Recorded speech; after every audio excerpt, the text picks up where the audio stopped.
민수기 32장 11절에서 13절 말씀까지 봉독해 드리겠습니다.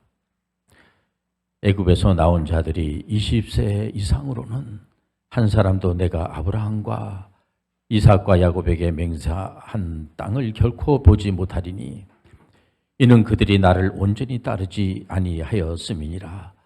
그러나 그나스 사람 여분네의 아들 갈렙과 눈의 아들 여호수아는 여호와를 온전히 따랐느니라 하시고, 여호와께서 이스라엘에게 진노하사 그들에게 40년 동안 광야에 방황하게 하셨으므로 여호와의 목전에 악을 행한 그 세대가 마침내는 다 끊어졌느니라. 아멘.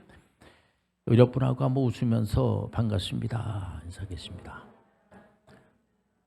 우리가 웃을 일이 있겠습니까마는 상대방을 항상 여러분들 미소를 지면서 상대방을 배려하는 그런 마음을 갖는 것 자체가 그 사람의 인격이 아니겠습니까?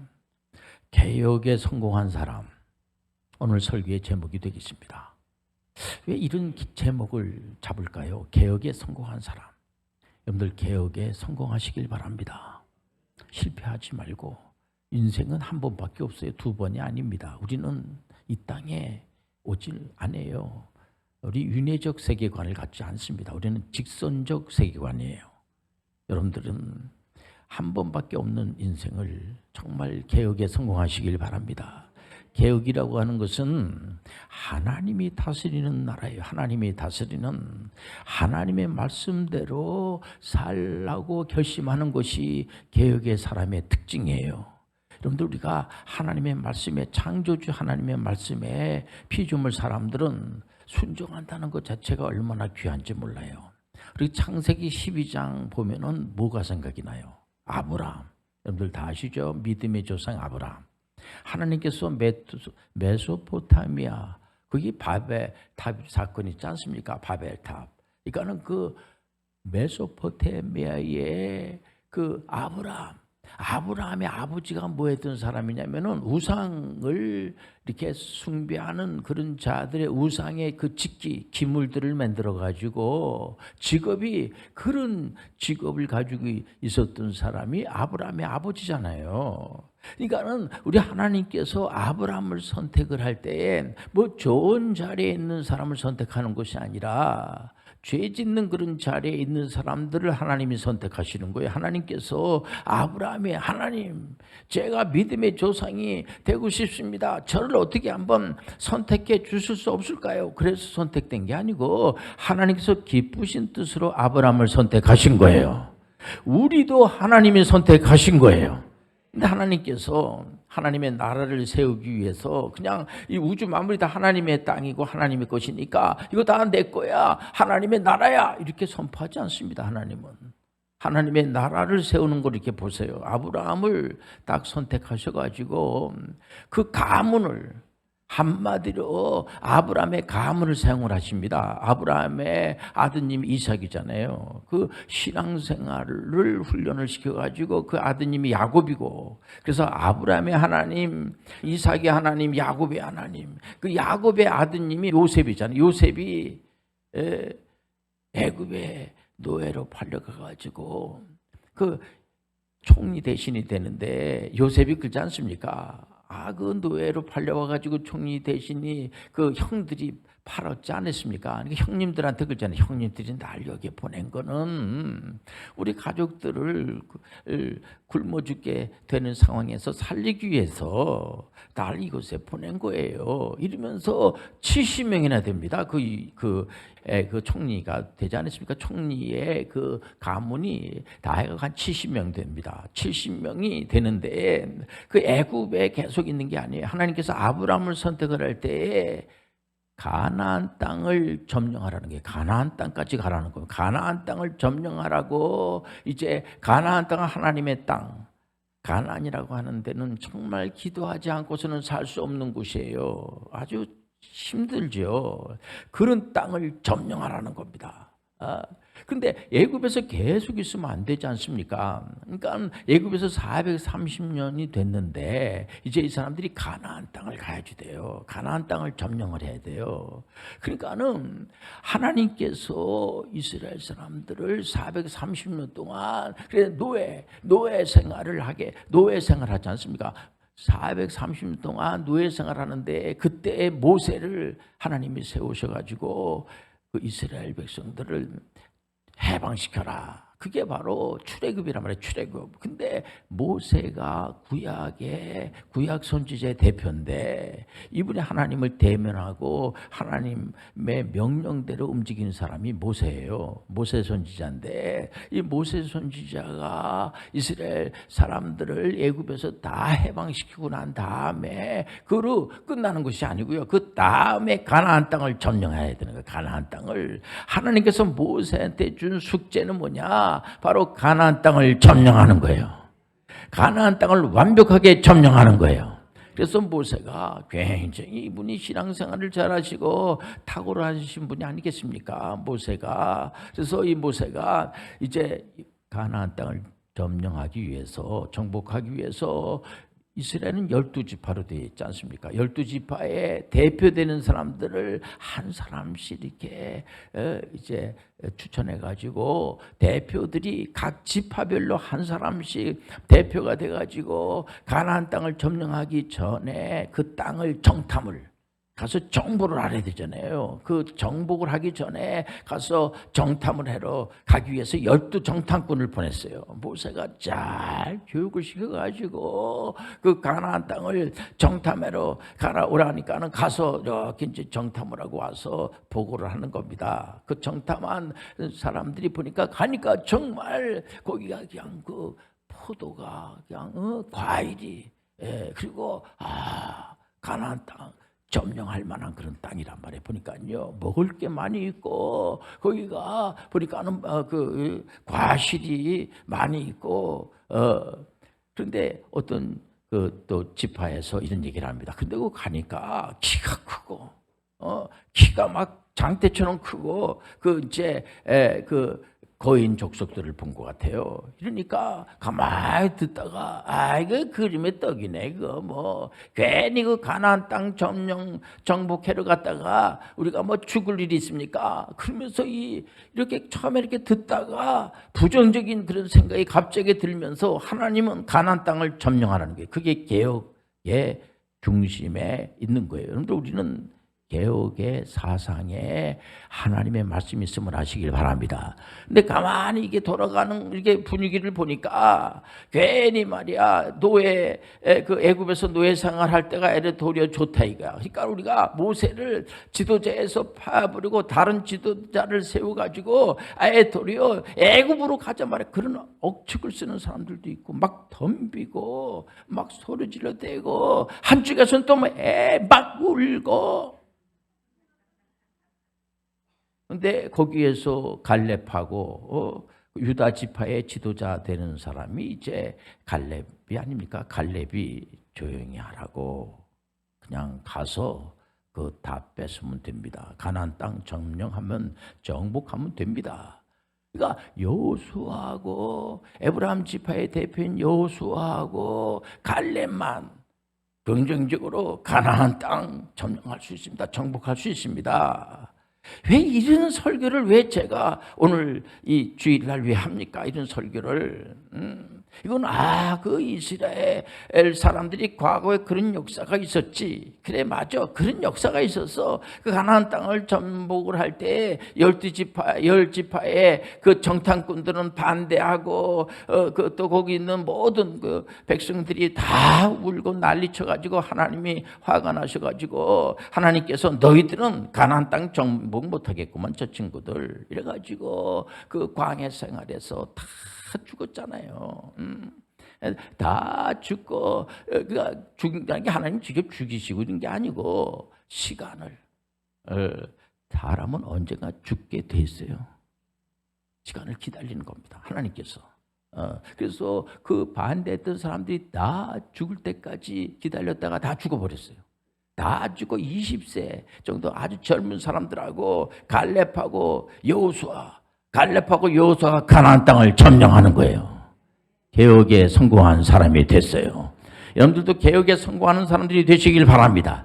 오늘 제가 설교하는 의도는 다른 게 아니고 여러분들이 개혁에 실패하는 그 열 정탐꾼처럼 가서 보고를 할 때에 가니까는 포도송 이런 거 가지고 왔어요. 그래서 거기 장대처럼 키 큰 사람들이 있으니까 우리가 나름대로 저 사람들을 어떻게 이기기 위해서는 어떤 나름대로의 전략을 잡고 이렇게 해서 설명을 잘해. 또 거기 듣는 그런 이스라엘의 백성들이 듣고는 가만히 듣는 거 조금이라도 위험하고 조금이라도 좀 하나님께서는 가나안 땅을 점령하라, 정복하라 이러는데 여러분들 군인이 군사가 여러분들 전쟁을 두려하면은 누가 국민들이 발 뻗고 살겠냐고요.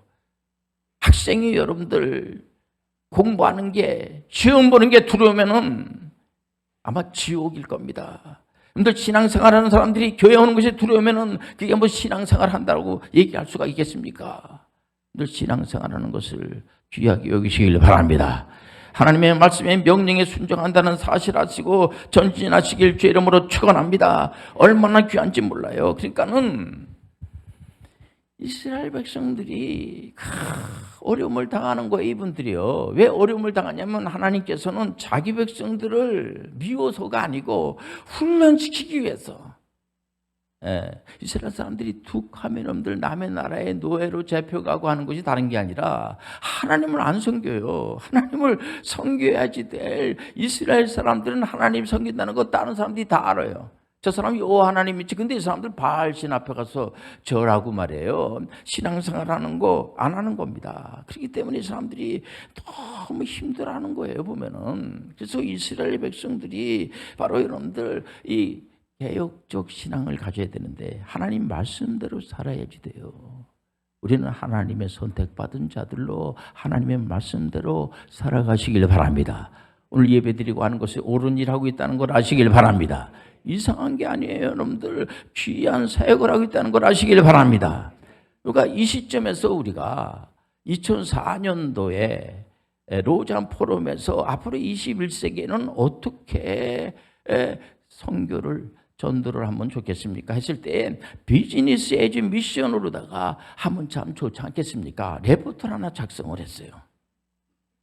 전 세계에 있는 개혁교회에 속해 있는, 우리 교회도 뭐 개혁교회에 속해 있는 교회지만 성경 그대로 믿는 교회가 개혁교회예요. 그리고 오직 믿음으로 구원을 받는 거야. 예수 그리스도를 믿음으로 구원을 받는 거야. 깨달아가지고 구원받고 그런 게 아니고요. 예수 믿는다고 해서 딱 그 순간에 죄가 싹 없어지는 게 아니에요. 우리는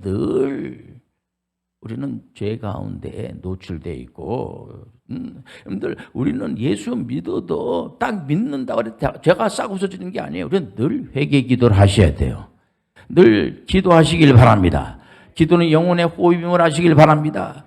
늘 여러분들 찬양 부르시면서 가시길 바랍니다. 항상 말씀을 묵상하시길 바랍니다. 하나님 말씀을 읽고 듣고 지키시길 바랍니다. 하나님 앞에 갈 때까지 어떤 이단 사이비들은 예수 한번 믿었으면 된 거지 한번 세수했으면 된 거지. 아니에요. 여러분들 어떤 아이가 그러더라고. 막 울면서 엄마가 세수해야 돼 했더니 엄마 어제 세수했는데 또 그래도 오늘 세수하고 학교 가야지. 안 되죠. 세수를 매일 해야지 돼요. 이게 날씨가 더울 때는 여러 번 하는 경우도 있어요. 한 번만 하는 게 아니고 우리는 회개를 날마다 하는 거예요. 날마다 하나님의 말씀을 우리가 읽고 묵상하는 거예요. 창세부터 계시록까지 항상 묵상하시길, 하나님 말씀을 읽으시길 바랍니다. 특별히 8월 달에는 에스라와 느헤미야하고 에스더 제가 추천 성경으로다가 우리가 애국 가는 달이 아니겠습니까? 에스라 딱 10장이 10장. 그 다음에 느헤미야가 13장, 13장. 그 다음에 에스더가 10장. 짧아요. 에스더서는 딱 10장인데 거기는 하나님이라는 말이 한마디도 안 나와요. 거기 등장인물이 에스더, 모르드게, 하만, 또 왕, 아하술의 왕 이렇게 나오는데 얼마나 흥민진진한지 몰라요. 이스라엘 사람들이 아주 심심하면은 꼭 그 에스더서를 읽는 겁니다. 왜냐면 자기 나라 사람들이 신앙생활 안 해가지고 남의 나라에 노예로 붙잡혀가지고 70년 동안 온갖 고생을 하고 그 페르시아 제국이 이제 점령을 하면서 고레스가 해방시켜서 다 너네 고향으로 내려가라, 가서 다 신앙생활 잘하고 그래라. 근데 그 페르시아에 남아있었던 사람들이 있었어요. 그 사람 중에 에스더가 있었고 모르드게가 있었어요. 그때 하만이라는 사람이 유대인들을 싫어해요. 유대인들을 다 죽여버리려고 다 계획 잡고 있었을 때 모르드게가 에스더를 잘 신앙을 훈련하고, 그리고 또 양 아버지처럼 잘 이렇게 해가지고 거기에 페르시아의 그 당시에 왕이 아하술의 왕이었대요. 아하술의 왕이 이제 있었을 텐데, 아하술의 왕 옆에 있던 와세디라고 하는 왕비가 아주 성격이 별로 안 좋았던 것 같아요. 아하술의 왕이 그때 살레미 전투인가 거기서 졌어요. 뭐 전쟁이라는 것이 이길 수도 있고 질 수도 있고 그러죠. 그 지고 나서 뭐 완전히 나라가 폭삭 망한 게 아니고, 그러고 난 다음에 그 와세디가 폐위되고 난 다음에 왕 말을 잘 안 듣는 거예요. 그래서 폐위시켜버린 겁니다. 폐위시켜버리고 난 다음에 에스더가 왕비가 되지 않습니까? 야, 이거 하나님의 은혜예요. 그러고 난 다음에 그 하만이라고 하는 총리가 이스라엘 사람들을 다 죽이려고, 유대인들을 다 죽이려고 작전을 짜서 다 죽이려고 했을 때에 에스더가 죽으면 죽으라는 믿음을 가지고 저 하만이 우리 종족을 다 죽이려고 그런단 말이야. 이래가지고 하만이 에레도리요, 그날 죽이려고 했던 그날 자기가 죽임을 당하게 되는 거예요. 아니겠습니까? 그래서 이스라엘 사람들은 그 에스더서를 얼마나 좋아하는지 몰라요. 우리가 마치 이순신 장군 좋아하듯이 말이야, 나라를 구원해줬다 이런 얘기죠. 남의 나라에 가 있어도 하나님이 거기서 보살펴 주시는 거예요. 그렇기 때문에 우리가 이제 한국세계선교협의회에서도 2030년도까지 100만 전문의 선교사들 양성해서 우리가 양성합시다, 이렇게 목표를 세웠어요. 우리 교회도 거기 일환으로다가 목표를 세워서 2004년도에 액트 아신대학교 평생교육원에다가 기독 CO 과정을 만들고 많은 분들이 가서 거기서 공부를 하고 하나님께 영광을 드릴 때 거기에 가르치신 분이 훌륭한 대학 신학대학원의 총장님들이 오셔서 강의한 거에 대해서 지금도 저는 굉장히 고맙게 생각을 하고요. WCPM에서 2010년도에부터 우리가 정치, 경제, 문화, 교육, 예술 분야에 탁월한 분들을 발굴해서 전문인 선교 대상을 드리지 않습니까? 이거 하나님이 기뻐하시고 축복해 줄 줄 믿습니다. 우리는 문화 명령과 선교 명령을 준행해야 돼요. 이것이 바로 개혁에 동참한다는 걸 아시길 바랍니다. 이번에 한동대학교가 참 그 기독교 정신을 가지고 일반 대학교인데도 그 총장님들이 워낙 신앙생활을 잘하고, 그래서 그 한동대의 그 김영길 박사님이 상을 받을 때 눈에서 눈물이 글썽이시더라고요, 보니까. 그리고 과학기술에 헌신하고 신앙 좋으신 정근모 박사님이 상을 받을 때 너무 좋아하시는 걸 봤어요.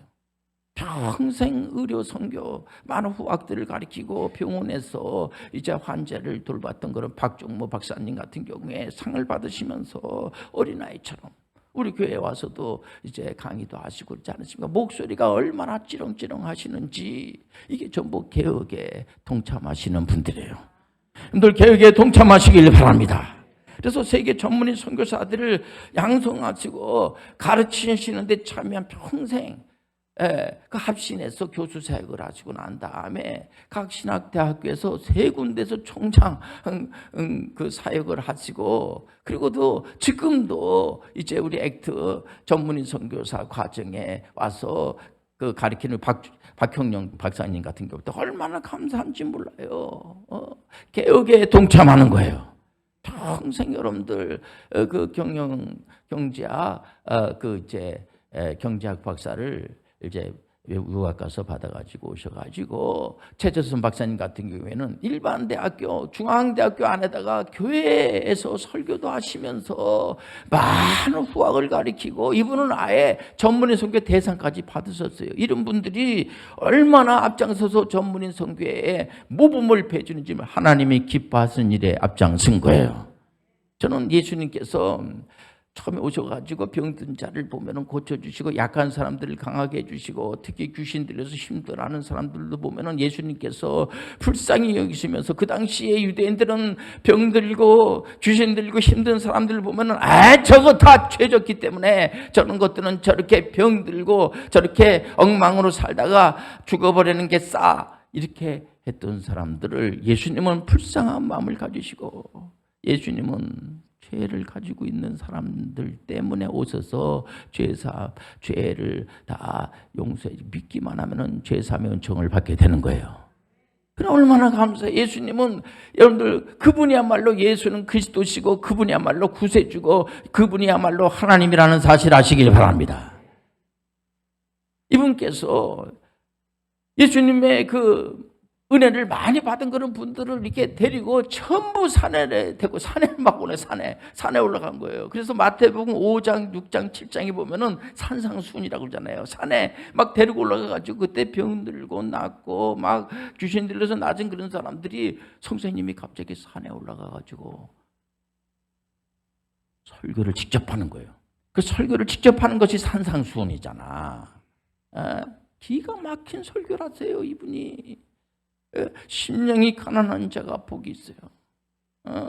그러면서 남 비판하지 마세요. 그러면서 바리새인과 서기관 이런 유대의 지도자 되는 이런 사람들보다 당신들이 더 나아야 되지 않냐 말이야. 더 나서야지 된단 말이야. 더 앞서가야지 된단 말이야. 여러분들 이 땅에 와가지고 우리가 예수 믿고 구원받았으니까 목사님 이제 난 천당이 딱 확보되어 있으니까 이제 걱정할 거 하나도 없죠. 그리고 우리 집안이 다 괜찮아요. 하나님 다 돌봐주셔가지고 물론 다 100% 다 응답은 안 해주셔도 상당히 많이 응답해 주세요. 단 한 가지 기도할 게 있는데 내 그 집보다는 더 낫게 해주세요.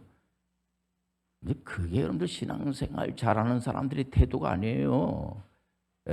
예수님께서 산상수훈에 그분들을 올려다 놓고 엄청나게 대접해 주는 메시지를 전하는 거예요. 이것은 심령이 가난한 자가 복을 받는다. 내가 심령이 가난해져야지 복 받기 위해서 그런 메시지가 아니에요, 이게요. 여러분들이 예수님의 말씀을 잘 귀담아 들으시길 바랍니다. 여러분들이 그래서 여러분들 스스로가 네가 전문의 선교사 돼 그러지 말고 자기 스스로가 전문의 선교사가 돼야지 돼요. 저 사람이 돼야지 그러지 마세요. 자기가 돼야 돼. 예수님은 우리를 얼마나 대접하시는지 지금도 주님께서 은혜 가운데에 오늘도 와 계시는 거예요. 오늘도 우리 위해서 24시간 주무시지도 않으시고 중보기도 하심을 하시길 바랍니다. 얼마나 감사해요. 결국은 뭐냐면 하나님께서 하나님 방법대로 하나님 명령하신 대로 우리가 움직이게 되면 우리는 절대로 패하지 않는다는 거예요. 여호수아 갈렙이 패했습니까? 가나안 땅을 완벽하게 정복했어요. 망한 게 아니에요. 흥한 축복을 받았어요. 이렇게 신앙생활 하면서 나가는 것이 옳은 길이라는 것을 아시길 바랍니다. 기도하겠습니다. 하나님 아버지, 우리 사랑하는 교우들에게 이 개혁에 성공하는 하나님 말씀에 순종하는 그래서 많은 사람들에게 본을 베는 그런 분들이 되게 놓아 주옵소서. 예수님의 이름으로 기도합니다. 아멘.